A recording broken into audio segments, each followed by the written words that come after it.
Hello guys, welcome to this quick video.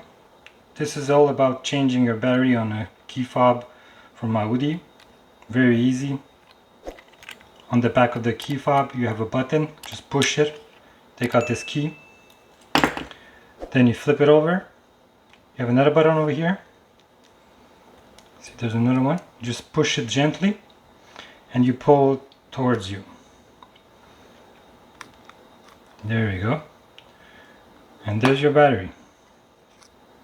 Take it out, replace it. This is a 2025 from Energizer.